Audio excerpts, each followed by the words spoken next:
समुद्र के बीच एक सुनसान आइलैंड पर दो स्कूल स्टूडेंट्स लगभग 3 महीनों से फंसे हुए थे। उनके पास किसी से संपर्क करने का कोई रास्ता नहीं था, वहां से निकलने के लिए बोट नहीं थी। ये दोनों स्कूल में एक दूसरे से ठीक से बात तक नहीं करते थे, लेकिन इस बीच पर उन्हें एक दूसरे के साथ वो सब कुछ करना पड़ा जो उन्होंने आज तक सोचा भी नहीं था। कहानी की शुरुआत एमा नाम की एक लड़की से होती है। एमा अपने स्कूल की सबसे अच्छी और पॉपुलर स्टूडेंट्स में से एक थी। वह पढ़ाई, स्कूल के प्रोग्राम और अपने भविष्य को लेकर काफी सीरियस रहती थी। उसका सपना आगे चलकर प्रिंसटन यूनिवर्सिटी में पढ़ने का था और वह अपने स्कूल रिकॉर्ड को बेहतर बनाने का कोई मौका नहीं छोड़ती थी। उसी स्कूल में डीन नाम का एक लड़का भी पढ़ता था। वह एमा से बिल्कुल अलग था। डीन ज्यादातर अकेला रहता, स्कूल के नियमों की ज्यादा परवाह नहीं करता और किसी के साथ आसानी से घुलता मिलता भी नहीं था। उसके पिता जैक उसे संभालने की पूरी कोशिश करते थे, लेकिन डीन उनसे भी दूरी बनाकर रखता था। स्कूल में एमा की सबसे करीबी दोस्त लीजी थी। लीजी को पता था कि एमा को स्कूल के पॉपुलर लड़के स्टीफन में थोड़ी दिलचस्पी है, इसलिए वह बार बार उसे इसी बात को लेकर चिढ़ाती रहती थी। एक दिन क्लास में उनके टीचर मिस्टर क्रिश्चियनसन बताते हैं कि स्कूल के कुछ स्टूडेंट्स को 1 हफ्ते के लिए त्रिनिदाद ले जाया जा रहा है। वहां उन्हें एक सामाजिक प्रोजेक्ट पर काम करने के साथ उस जगह की संस्कृति को भी समझना था। एमा इस ट्रिप को लेकर काफी उत्साहित थी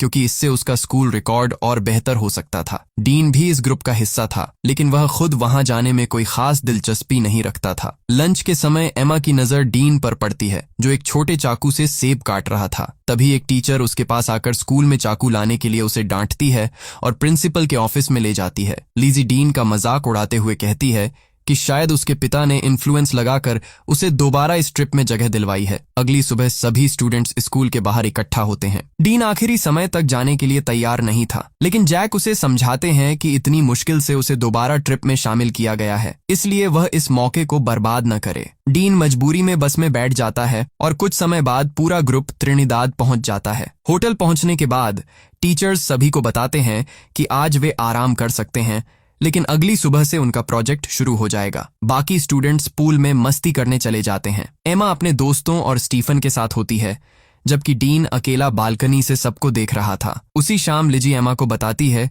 कि कुछ स्टूडेंट्स पास मौजूद एक लोकल बोट पर पार्टी करने जा रहे हैं। वहां स्टीफन भी आने वाला था। एमा पहले मना करती है क्योंकि यह पार्टी स्कूल की परमिशन के बिना हो रही थी, लेकिन दोस्तों के बार बार कहने पर वह उनके साथ जाने के लिए तैयार हो जाती है। डीन भी उस पार्टी में पहुंच जाता है। बोट पर तेज म्यूजिक चल रहा था और ज्यादातर स्टूडेंट्स नाचने तथा ड्रिंक करने में लगे हुए थे। एमा वहां स्टीफन को ढूंढ रही होती है, लेकिन कुछ ही देर बाद वह उसे किसी दूसरी लड़की को किस करते हुए देख लेती है। यह देखकर एमा का मूड पूरी तरह खराब हो जाता है। वह वहां से हटने लगती है। तभी पास खड़ा डीन उसे देखकर कहता है कि जिस लड़के के लिए वह यहाँ आई थी वह तो किसी और के साथ मजे कर रहा है। एमा पहले से परेशान थी, इसलिए वह डीन से कहती है कि उसे उसकी जिंदगी में दखल देने की जरूरत नहीं है। दोनों की बहस चल ही रही होती है कि अचानक पुलिस की बोट वहां पहुंच जाती है। पुलिस को खबर मिली थी कि इस पार्टी में कम उम्र के स्टूडेंट्स शराब और ड्रग्स का इस्तेमाल कर रहे हैं। पुलिस सभी को बोट के सामने वाले हिस्से में इकट्ठा होने के लिए कहती है। वहां अफरा तफरी मच जाती है और इसी दौरान एमा का पैर फिसल जाता है। वह सीधे समुद्र में गिर जाती है। डीन उसे गिरते हुए देख लेता है और बिना देर किए पानी में कूद जाता है। वह तैरकर एमा तक पहुंचता है और किसी तरह उसे पास मौजूद एक छोटी डिंगी में चढ़ा देता है। ये छोटी बोट एक रस्सी के जरिए पार्टी वाली बड़ी बोट से बंधी हुई थी। डीन खुद भी उसमें चढ़ जाता है। उसे डर था कि पुलिस उसे चाकू रखने और उसकी बाकी हरकतों की वजह से मुश्किल में डाल सकती है, इसीलिए वह अपना चाकू निकालता है और डिंगी को बड़ी बोट से बांधने वाली रस्सी काट देता है। एमा उससे पूछती है कि उसने ऐसा क्यों किया। डीन कहता है कि पुलिस के जाने के बाद वे चप्पू की मदद से दोबारा बड़ी बोट तक पहुंच जाएंगे, लेकिन इसी बीच पार्टी वाली बोट उनसे लगातार दूर होती जाती है। डीन डिंगी को स्टार्ट करने की कोशिश करता है, तभी उसे पता चलता है कि उसमें मोटर ही नहीं थी। उनके पास सिर्फ एक छोटा चप्पू था और समुद्र की लहरें तेजी से बढ़ रही थीं। कुछ ही देर में तेज तूफान शुरू हो जाता है। बड़ी बड़ी लहरें उनकी बोट से टकराने लगती हैं। एमा और डीन उसे कसकर पकड़ लेते हैं, लेकिन अंधेरे में उन्हें यह भी दिखाई नहीं दे रहा था कि समुद्र उन्हें किस दिशा में ले जा रहा है। पूरी रात तूफान में बहने के बाद सुबह उनकी आंख खुलती है। चारों तरफ सिर्फ समुद्र था और पार्टी वाली बोट का कहीं कोई निशान नहीं था। डीन का फोन पानी में खराब हो चुका था। वह एमा का फोन देखता है, लेकिन उसमें भी नेटवर्क नहीं आ रहा था। एमा डीन को दोष देती है कि अगर उसने रस्सी नहीं काटी होती तो वे इस समय बाकी लोगों के साथ सुरक्षित होते। डीन अपनी गलती मानने के बजाय उसे शांत रहने के लिए कहता है। उसे भरोसा था कि पार्टी वाले लोग उन्हें मिसिंग देखकर वापस ढूंढने जरूर आएंगे। दोनों बात कर रहे होते हैं, तभी एमा को कुछ दूरी पर जमीन दिखाई देती है। डीन चप्पू की मदद से बोट को उसी दिशा में ले जाने लगता है। किनारे के पास लहरें चट्टानों से टकरा रही थीं और जरा सी गलती से उनकी बोट पलट सकती थी। काफी मेहनत के बाद दोनों किसी तरह उस आइलैंड के किनारे तक पहुंच जाते हैं। एमा जमीन पर उतरते ही अपने फोन में दोबारा नेटवर्क चेक करती है, लेकिन वहां भी कोई सिग्नल नहीं था। बोट की तलाशी लेने पर डीन को एक फ्लेयर गन मिलती है। वह उसे अपने पास रख लेता है। दोनों को लगता है कि शायद आइलैंड के दूसरी तरफ कोई गांव या होटल होगा,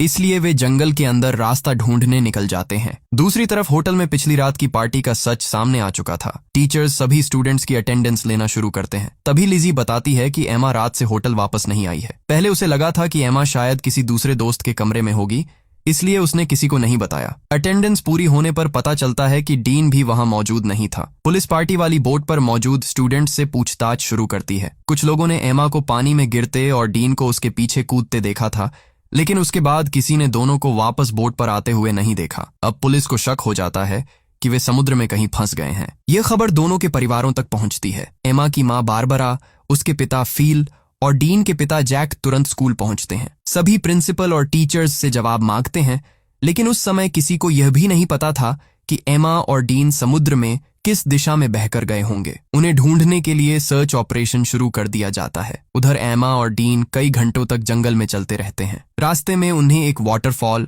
और साफ पानी का छोटा तालाब दिखाई देता है। डीन को वह जगह पसंद आती है और वह एमा से उसकी फोटो लेने के लिए कहता है, लेकिन एमा उस पर गुस्सा हो जाती है। वह कहती है कि वे यहाँ छुट्टियां मनाने नहीं आए हैं। अगर वह इस प्रोजेक्ट को पूरा नहीं कर पाई और समय पर वापस नहीं लौटी तो उसके भविष्य की सारी प्लानिंग खराब हो सकती है। डीन उसे समझाता है कि फिलहाल यूनिवर्सिटी से ज्यादा जरूरी यहाँ से जिंदा निकलना है। दोनों आइलैंड के दूसरे किनारे तक पहुंचते हैं, लेकिन वहां भी सिर्फ समुद्र दिखाई देता है। दूर दूर तक कोई घर, बोट या इंसान मौजूद नहीं था। अब उनके पास उसी जगह वापस जाने के अलावा कोई रास्ता नहीं था जहां उन्होंने डिंगी छोड़ी थी। शाम होने तक दोनों वापस बीच पर पहुंचते हैं, लेकिन वहां उनकी बोट मौजूद नहीं थी। समुद्र की टाइड उसे दोबारा अपने साथ बहा कर ले जा चुकी थी। रेत पर सिर्फ एक लाइफ जैकेट पड़ी हुई थी। अब दोनों को समझ आ जाता है कि वे इस आइलैंड पर पूरी तरह फंस चुके हैं। सूरज डूबने वाला था और रात में जंगल के अंदर रहना सुरक्षित नहीं था। डीन बीच के पास सूखी लकड़ियां इकट्ठा करके आग जलाता है। एमा को ठंड लग रही थी, इसलिए डीन अपनी शर्ट उतारकर उसे दे देता है। दोनों आग के पास बैठकर उम्मीद करते हैं कि सुबह तक सर्च टीम उन्हें ढूंढ लेगी। अगली सुबह डीन की आंख खुलती है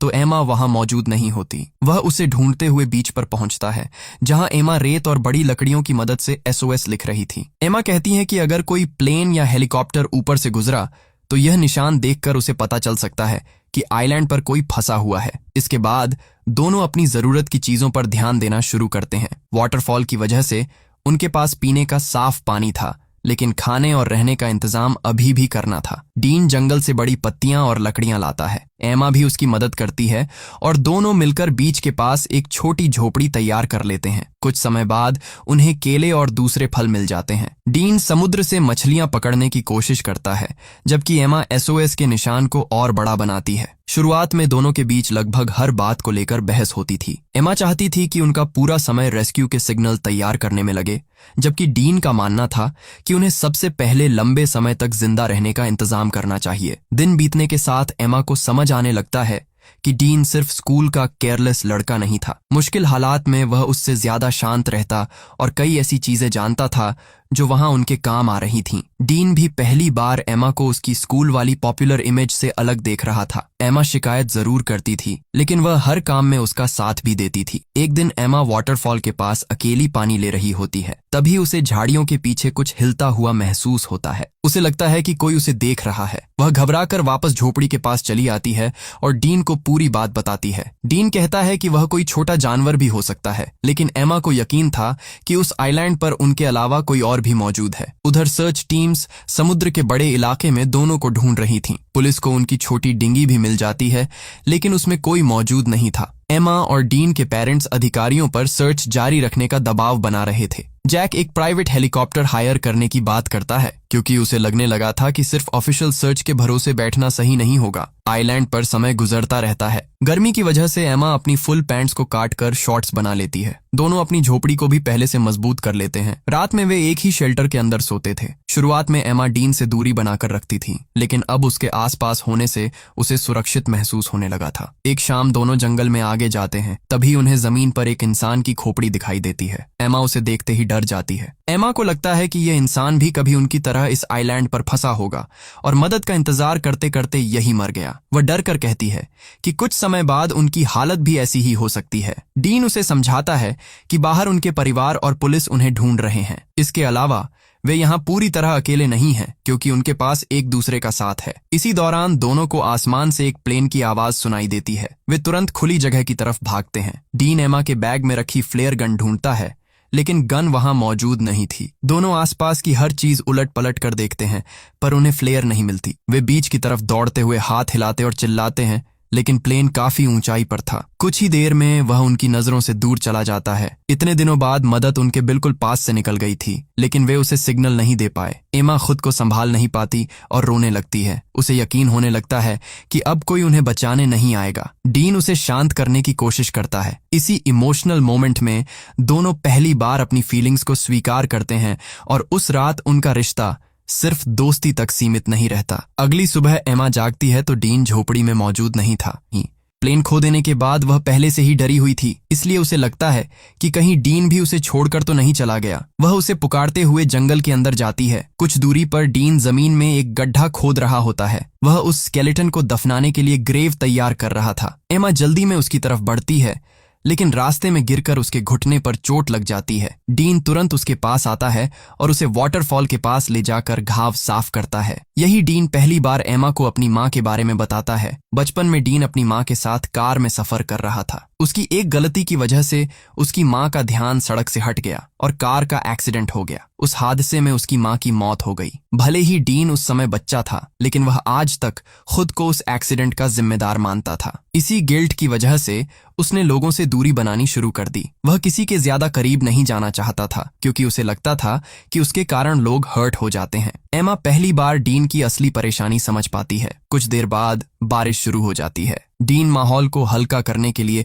पानी में मस्ती करने लगता है और एमा भी उसके साथ बारिश में नाचने लगती है। इसके बाद दोनों स्केलेटन को सम्मान के साथ दफना देते हैं। दिन हफ्तों में बदलने लगते हैं। बाहर सर्च ऑपरेशन जारी था, लेकिन कोई भी सही आइलैंड तक नहीं पहुंच पा रहा था। लगभग 1 महीना गुजरने के बाद अधिकारियों को लगने लगता है कि एमा और डीन का इतने लंबे समय तक जिंदा रहना संभव नहीं है। ऑफिशियल सर्च रोक दी जाती है, लेकिन बारबरा और जैक अब भी हार मानने के लिए तैयार नहीं थे। वे खुद हेलीकॉप्टर्स में कई आइलैंड्स के ऊपर जाकर देखते हैं, मिसिंग पोस्टर्स बंटवाते हैं और आसपास के मछुआरों से जानकारी मांगते हैं। काफी कोशिशों के बाद भी उन्हें कोई सुराग नहीं मिलता। जैक बारबरा से कहता है कि उन्होंने अपनी तरफ से हर संभव कोशिश कर ली है, लेकिन बारबरा को अब भी यकीन था कि उसकी बेटी जिंदा है। आइलैंड पर एमा और डीन को बाहरी दुनिया से जुड़े कई हफ्ते गुजर चुके थे। दोनों ने वहां रहने का एक रूटीन बना लिया था। एक शाम डीन एमा को ग्रीन फ्लैश के बारे में बताता है। उसकी माँ कहा करती थी कि कभी कभी सूरज के पूरी तरह डूबने से ठीक पहले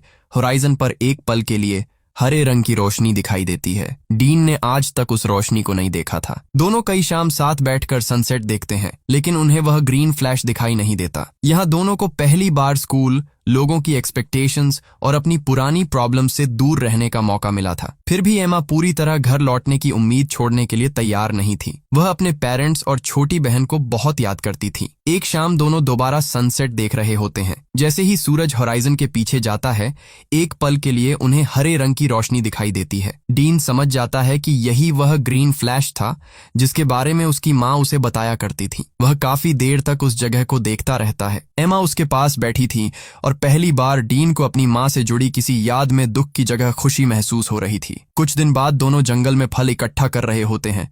तभी उन्हें किसी बड़े जानवर की आवाज सुनाई देती है। डीन हाथ में चाकू लेकर आगे बढ़ता है। एमा उसे अकेले जाने से रोकती है, लेकिन डीन उसे झोपड़ी के पास रहने के लिए कहता है। कुछ देर तक उसकी कोई आवाज नहीं आती। चिंता होने पर एमा भी उसके पीछे जंगल में चली जाती है। रास्ते में उसे जानवर के गुर्राने और डीन के चिल्लाने की आवाज सुनाई देती है। एमा तेजी से उस दिशा में भागती है। कुछ दूरी पर उसे डीन जमीन पर पड़ा दिखाई देता है। उसके हाथ और कपड़ों पर खून लगा हुआ था और पास ही एक बड़ा जंगली पैंथर मरा पड़ा था। पैंथर ने डीन पर हमला किया था और अपनी जान बचाने के लिए उसे चाकू से उसका सामना करना पड़ा। एमा तुरंत उसके पास जाकर उसकी चोटें देखती है। डीन ज्यादा गंभीर रूप से घायल नहीं था। उधर स्कूल और परिवारों की जिंदगी धीरे धीरे आगे बढ़ने लगी थी। एमा के दोस्त भी मानने लगे थे कि शायद वह कभी वापस नहीं आएगी। आइलैंड पर एमा और डीन ने भी रेस्क्यू का इंतजार करने के बजाय वहां लंबे समय तक रहने की तैयारी शुरू कर दी थी। उन्होंने शिकार करना, मछली पकड़ना और मौसम खराब होने से पहले शेल्टर मजबूत करना सीख लिया था। एक दिन एमा की तबीयत खराब हो जाती है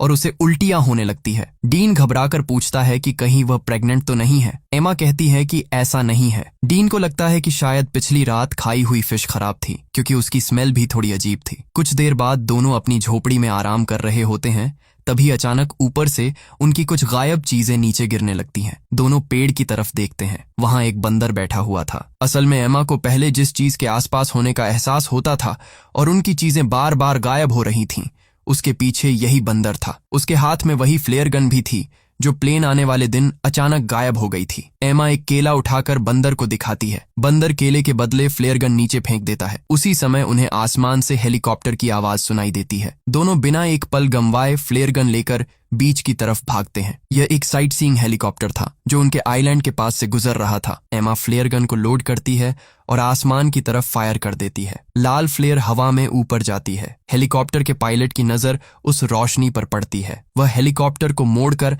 आइलैंड की तरफ वापस लाता है। एमा और डीन खुशी से हाथ हिलाने लगते हैं। करीब 3 महीने बाद आखिरकार किसी ने उन्हें देख लिया था। कुछ ही देर में रेस्क्यू टीम आइलैंड पर उतरती है और दोनों को सुरक्षित हेलीकॉप्टर में बैठा लिया जाता है। घर लौटने पर एयरपोर्ट पर उनके पेरेंट्स, फ्रेंड्स और मीडिया के लोग मौजूद थे। बारबरा अपनी बेटी को देखते ही उसे गले लगा लेती है। फील और स्टेसी भी एमा को जिंदा देखकर रोने लगते हैं। जैक अपने बेटे को देखकर राहत की सांस लेता है। डीन हमेशा अपने पिता से दूरी बनाकर रखता था, लेकिन इस बार वह खुद आगे बढ़कर उन्हें गले लगा लेता है। घर वापस आने के बाद सब कुछ एमा को अजीब लग रहा था। उसी रात डीन उससे मिलने उसके घर पहुंचता है। दोनों अकेले में बात करते हैं कि आइलैंड के बाद ये दुनिया कितनी अलग लग रही है। डीन एमा के करीब आता है, लेकिन एमा उसे रोक देती है। वह बताती है कि उसके पेरेंट्स हर कुछ मिनट में कमरे में आकर उसे देख रहे हैं। और इसी सीन के साथ फिल्म की कहानी खत्म हो जाती है। हमारे साथ हमेशा ऐसे ही जुड़े रहने के लिए आप हमारे चैनल द योगी को सब्सक्राइब कर लीजिए। जल्द मिलेंगे अगली वीडियो में।